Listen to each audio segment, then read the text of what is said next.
Whosoever wields all 7 Millennium items will possess power unimaginable. And before I'm done with you, your Millennium puzzle will be mine.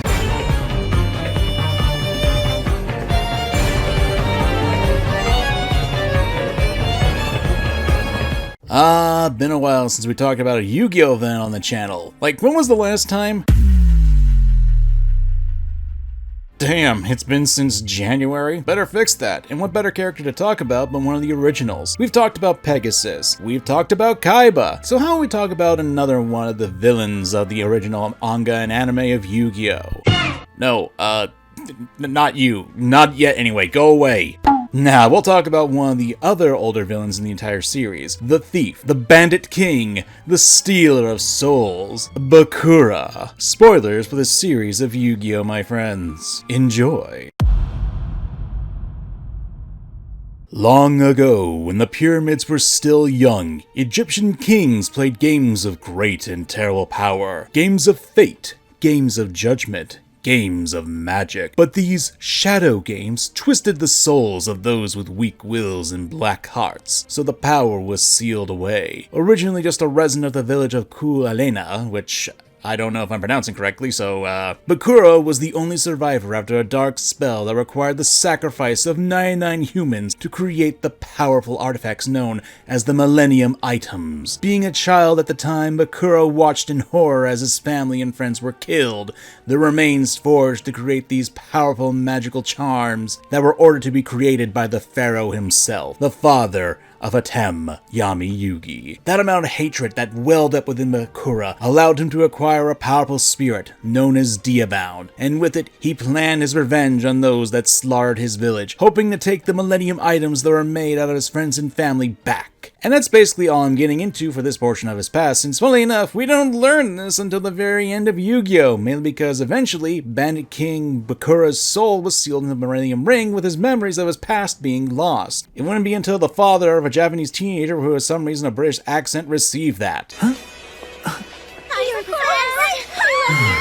It's the accent. Gets him every time. And it just so happened to coincidentally be named Bakura. Or maybe not. Bakura, or be more specific, Yami Bakura, is an interesting villain and character to say the least. He's an ancient spirit of the Bandit King, whose goal is to acquire the Millennium Items. And for most of the series, it's pretty much the standard of him wanting power that comes with it. I mean, you got the power to read minds, the power to brainwash people, the power to enter into someone's soul, the power to see into the future. I can see the future! There's a ton of potential with those items, and throwing the fact that Bakura is a schemer and playing the long game, there's a lot to be done with the villain. Now, let's zero in on his introduction in the original Yu-Gi-Oh! Manga and anime adaptations, because while the core beats are technically the same, there are some very key differences that set the tone right from the jump. In Kazuki Takahashi's original manga, Bakura Ryo transfers to Yugi's Domino High School as an unassuming new kid with a polite smile and signature white hair. And after we see him getting bullied by the teacher for his white hair, and this is reflected in the Season 0 anime as well, we see there's more to the young man, as the Millennium Ring practically skewers its spikes into his flesh and he gets revenge on the teacher, turning him into a doll, which leads into the small arc of Monster World, the final arc of the original manga. It's honestly a pretty great introduction for a villain, especially when you consider that Yami Bakura acts as a bit of a dark mirror to the protagonists of Yugi and Yami. However, to most people who haven't actually read the manga or seen Season 0, well, this is our introduction to Bakura in the 2000s anime.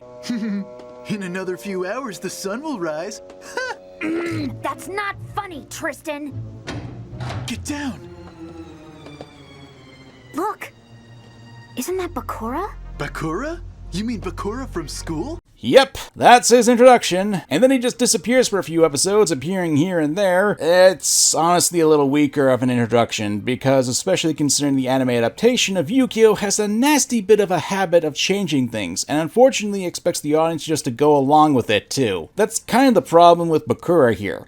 I like him as an antagonist, I like his concept, I like his design, I like what he uses, the occult deck, it's fun. But depending on the adaptation of the Yu-Gi-Oh! Storyline you're going through, you're going to get some pretty big missteps Bakura as a character is sneaky. He's willing to play dirty, and honestly isn't afraid of getting his hands dirty if he has to. I mean, it's not like he's the leader of the rare hunters. He doesn't have goons to fall back on. Honestly, Bakura is one of those underdog villains where, while he's not a paper tiger, he has to be smart about how he goes about things. Especially since he knows he can be defeated by people. He doesn't have the best track record when it comes to duels. He only really has one win in the series, and that'd be against Bones, the zombie duelist. And I guess there was that one time he one-shotted Joey, but that was kind of an adaptation from the manga. Then again, villains in these shows are typically meant to be beaten, so there's that. But there are some positives and negatives when it comes to Bakura, and honestly enough, much like with Pegasus and Kaiba, the anime makes Bakura worst, while the manga has a lot more to work with. When you really consider Yami Bakura not only as a villain or character, the idea actually is really creative when you put him against Yami Yugi. Yami Yugi acted as a bit of an alter ego for Yugi Moto, actually helping him deal with threats, and early in the manga, when Yugi completed the Millennium Puzzle, it was said whoever solved it would get a wish. And Yugi's wish was to make friends, and the ancient item allowed Yugi to make friends with Joey and eventually make the friend group that a lot of people are aware of. Bakura, on the other hand, when he was given the Millennium Ring, the spirit took over his body and mind, and while we see him getting revenge on the teacher who got Bakura for his white hair, there's a lot more malice to it, especially since we see a lot more victims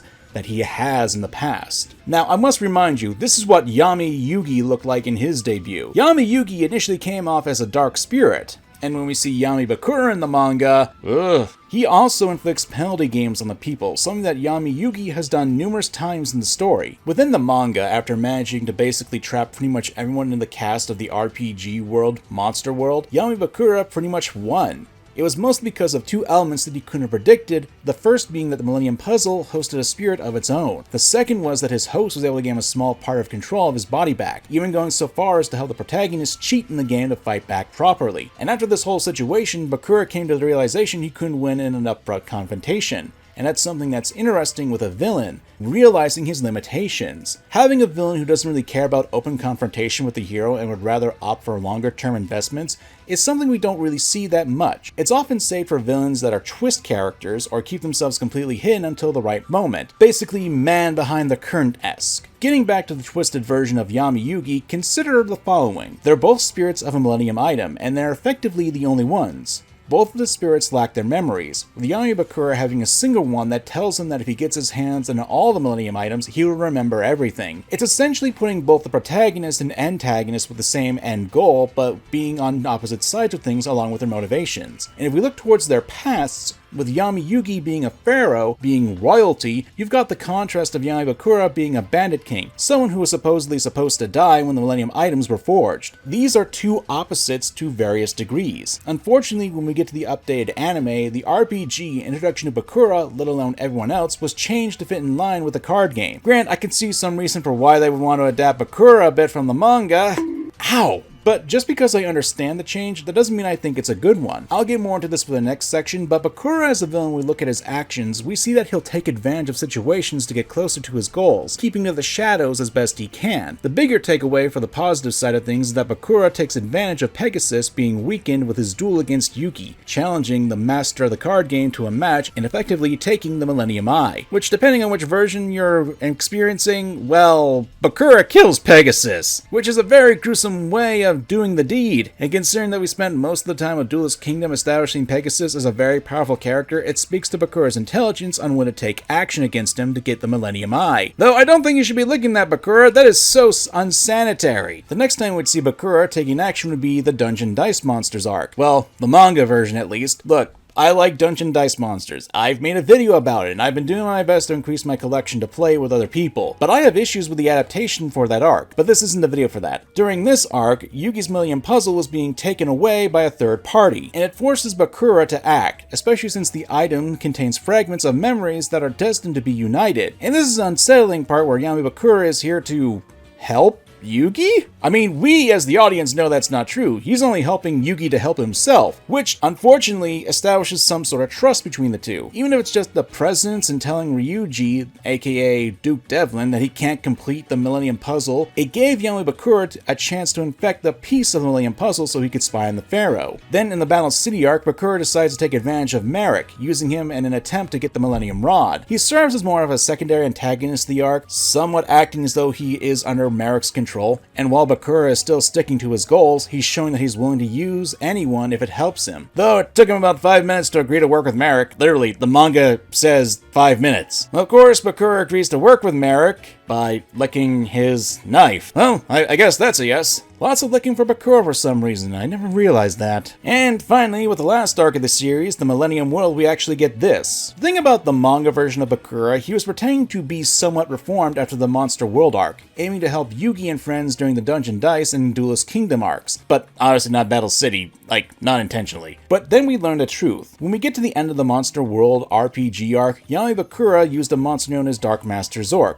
a horrible monster that could easily kill anyone because of its high level and abilities, and was Yami Bakura's avatar in the game. But as it turns out, Yami Bakura isn't actually the Bandit King. Well, technically he is, but rather he was fused with another being that would steal the Millennium Ring, Zork Necrophades. Yep, dragon dong and all, my friends. What I think makes Bakura an effective villain is that he's playing that line of trying to gain trust with characters. After all, this parallels with another character's growth and change, someone who's willing to outright kill Yugi and friends beforehand, but after being defeated by Yugi and suffering a penalty game, turned over a new leaf, Seto Kaiba. And yes, Kaiba on a few occasions tried to kill Yugi and his friends, at least in the manga. I mean, he literally put Joey in a locked room with a serial killer called Chop Man, with Kaiba's face splattered on a monitor for good measure. And after Yugi's mind crushed Kaiba's evil-filled heart, Kaiba was slowly changing. Not to go too far into it, but a prime example would be Kaiba saving Joey's life. I mean, it's in the laziest way possible, but if it wasn't for Kaiba, Joey would have drowned after saving Yugi. And there was development for a guy who did try to kill the group in the past, so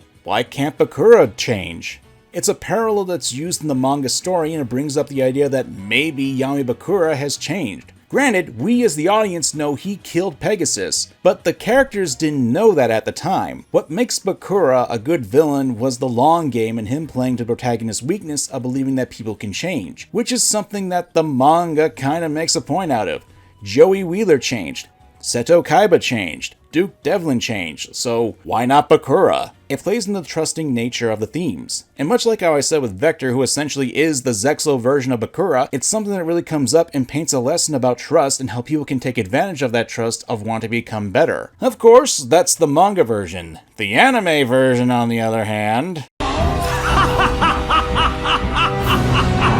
So, if you're like a lot of people, you're more than likely just familiar with the anime adaptation of Yu-Gi-Oh! There's nothing wrong with that, but if you're just familiar with this iteration, there's a lot you are missing, especially with Bakura. We touched on his introduction, but when we actually get a chance to see Bakura and hear him talk, it kinda comes out of nowhere. We're introduced to him at a random point in Duelist Kingdom, but he's treated as just like the Duelist of the Week, and unfortunately, he becomes less imposing because the first time we see him as a threat, Yami Yugi beats him at a handicap. To explain quickly, it's a dual monster version of the RPG World arc, but it fails a fair bit in my opinion. Most of the cast, save for Yami Yugi, were sealed into monster cards. Yugi becomes the Dark Magician, Joey the Flame Swordsman, Taya the Magician of Faith, and Tristan the Cyber Commander. And if they were destroyed and sent to the graveyard, well, they'd be dead. So the goal was to prevent the gang from being sent to the graveyard, lest the Reaper of the Cards hunts them down. Not that I don't see how Yugi or Joey could be afraid of a mediocre card like that. Have you seen this thing's stats? God, a level 5 flip monster's effect is so situational, it's stupid. Bakura, who in the manga was treated as the final antagonist in the first story arc, a massively important event, and even summons an avatar of his final form as Zork, loses a lot of punch. And then after that,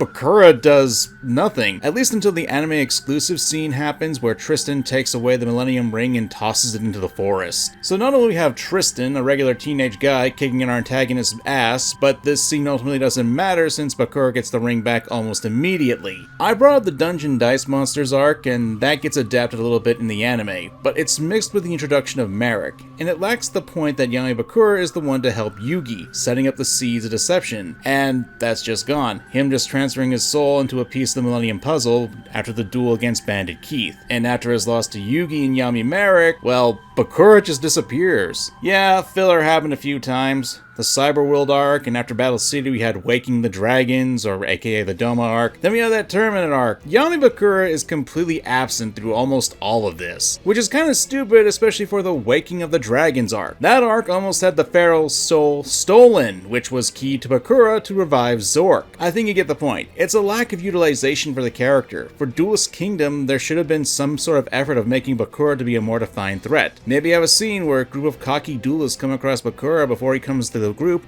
so he thinks it's a good warm-up and he Shadow Realms these card slingers. And in the Battle City arc, while the manga shows him managing to defeat several duelists to get the locator cards he needed to the finals, the anime just has him beat Bones, a character who was honestly playing like a toddler. Now, this wouldn't be a problem, but since there are changes from the original manga to the anime, it kinda undercuts Bakura and the themes I went into the last section. I'm not saying you need to have your ultimate villain be a part of every single event in your story, but if you make it a point that your villain needs to have a protagonist alive for his plans, maybe not have him disappear when there's an ancient power that's after the pharaoh's soul. I'd also say that Bakura also comes off a bit generic as a bad guy. Not saying he's totally bad in the anime, but with the changes of the anime, it does take away from his fear and threat factor. Hell, he doesn't even kill Pegasus in the anime, which, while I like Pegasus as a character, and glad he's not dead, but from a story perspective, it's a bit lacking on making Bakura out to be a threat. Honestly, there's not much to really say when it comes to fixing Bakura as a villain. I mean, the biggest issues that I have that are the anime adaptation isn't a one-for-one for the manga story. You've got the filler arcs, obviously, that we just went over, where Bakura disappears. You've got changes of the story, and you've got these weird additions like Tristan throwing the Millennium Ring into the woods. It just comes back. In the manga, the two were just searching for Mokuba's body. Yami Bakura was after to get a new host, but he ended up saving Tristan and they never found Mokuba. And in the morning, Tristan does have some reservations about Bakura acting strange throughout the night, but that's neither here nor there. Let's assume that the anime stuff, we don't cut any of that out. We still have the filler, we have the changes, and the weird additions. Let's give a few examples on how to fix this. First, Tristan throwing the ring. Maybe, just maybe, have the ring possess some of Pegasus's goons. The ring finding its way back to regular Bakura and then possessing him again. It'd be a good clue to showcase that the ring and the spirit within it is a lot more dangerous than we first thought, especially outside of dueling. It doesn't have to be all that detailed. A flashback would have worked other than just appearing out of nowhere. It also established that it isn't just Bakura who'd be at risk of being possessed, but anyone who interacts with the ring. Now for the filler, I feel like it's a bit more complex than just putting Bakura in there. Like, the two biggest filler arcs are the Cyber World and the Orichalcos arc. You couldn't really put Bakura in the first one without contradicting the fact that he was in a coma thanks to Yami Merrick. It'd be a blatant contradiction, and you'd have to have an explanation as to why Bakura got out of that situation, how he could even get into the digital world in the first place. Then there's who he'd be facing in a duel. Like, what would be his point? Look, I like the Deckmaster system, and I found the duels in that season to be actually fun because they followed the actual card game and had more logic to them. But the Waking the Dragons arc?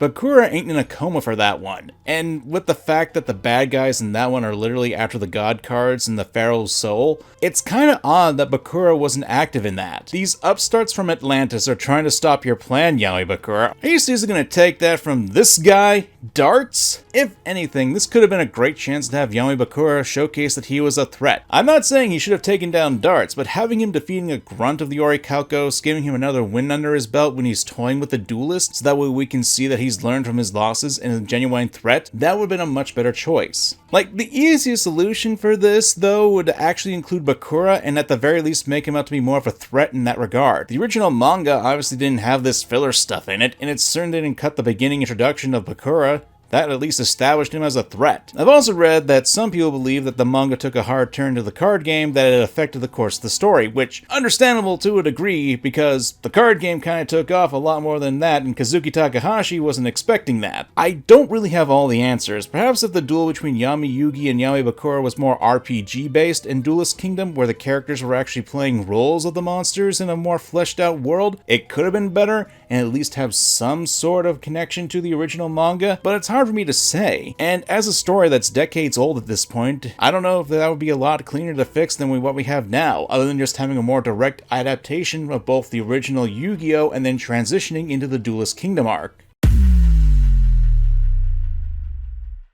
Bakura on paper is an interesting villain, but depending on which version we're talking about, the manga or the anime, there are deeper themes as well as parallels to other characters that make him a more interesting villain. But because of the changes to the anime, such as I listed, and even things like removing the Death Tea arc and Seto Kaiba being the one to save Joey's life, a lot of thematic parallels are lost on the anime-only audience. And I get it. The Yu-Gi-Oh! Manga was dark, like really dark. I'm talking real death, gruesome and terrible things happening to it. So to some degree, I understand, but the actual anime becomes a bit too sanitized sexualized at times. We make jokes about the Shadow Realm, the invisible guns, and something that people to this very day like to reference as a joke. But to me, I kinda enjoyed the idea of there being a realm that kept people trapped in nightmare states, like how the anime made Mai in an hourglass with sand coming down on top of her. Meanwhile in the manga it was bugs. I don't know, it's hard for me to really explain this, but I think there was a fair bit of overcorrection in the story when it came to the adaptation, and it hurts the story and characters. It definitely hurt Kaiba, and he was able to redeem himself in the last movie since it felt like it was a continuation from the actual manga rather than the anime. And in the case of Bakura, it hurt the parallel he had with Kaiba as a character in the story, at least to me. But what do you guys think? I know there's a lot I didn't go over when it comes to Millennium Arc, but I'd prefer to allow people to experience the final arc of the original Yugioh on their own terms. And if you enjoyed this video, well, leave a like and a comment. After all, we keep this up, the next major Yugioh video may be about a certain villain from Yu-Gi-Oh! GX. Shall we settle this once and for all, Jaden? I'm coming at you with everything I got! So until next time, my friends, I'm MangaKamen, and get your game on!